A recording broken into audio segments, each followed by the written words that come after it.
Good afternoon. Rangers Football Club should have paid almost £50 million in tax, which they dodged by operating an avoidance scheme. The Supreme Court has found in favour of HM Revenue and Customs, ruling that money paid into offshore trusts were a redirection of earnings which should have been taxed.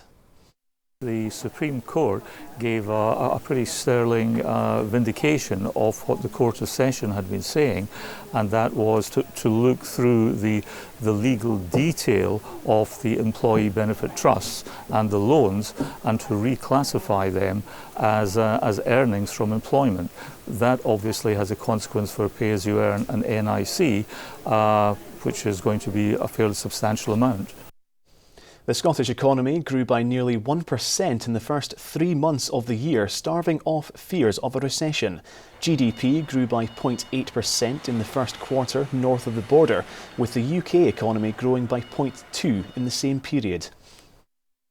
It's very good news, and of course it comes on the back of very good news in terms of unemployment in Scotland, which is at a record low and also substantially below the level in the UK. The growth figures are around 4 times the rate of growth in the rest of the UK for this last quarter. We also have seen increases in productivity where the UK has stood still. So a lot of good news. The funeral of former SNP leader Gordon Wilson is taking place in Dundee. The 79-year-old died in hospital last month following a short illness. He was leader of the SNP from 1979 to 1990.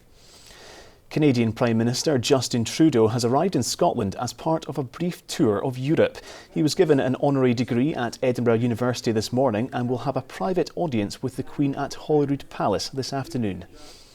St Johnstone have flown to Lithuania ahead of the second leg of their Europa League qualifier with FK Trakai. The Perth side are looking to overturn a 2-1 first leg deficit. Saints striker Stephen McLean has travelled, but boss Tommy Wright will make a late decision on whether to risk him on Trakai's artificial surface. I certainly learnt a lot from last week's game. The players have learnt a lot from it. If you look at the game in the cold light of day, we created far more chances than the opposition and didn't take our chances.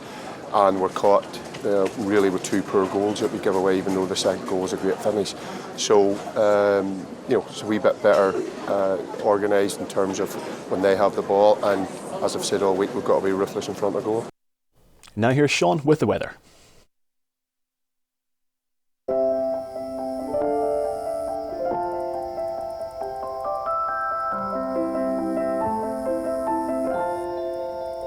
STV weather, sponsored by Thompson. Good afternoon once again. Here in the north of the country, we're getting the best of the weather. Plenty of sunshine around during this afternoon. Feeling quite pleasant in that sunshine as well, with light winds, highs of 19 degrees around Inverness, Murray and the North Highlands. A little bit cooler still though across central parts around Tayside, where we've got a bit more cloud going across Fife as well. Temperatures here about 13 or 14 degrees. During tonight will be a little bit milder than recent nights. Of course, over the last couple of nights, temperatures have locally been down to around 2 to 4 degrees. Lowest temperatures tonight about 8 or 9 degrees. Some heavy rain coming into the west during tomorrow, staying showery in the northwest, brightest in the east.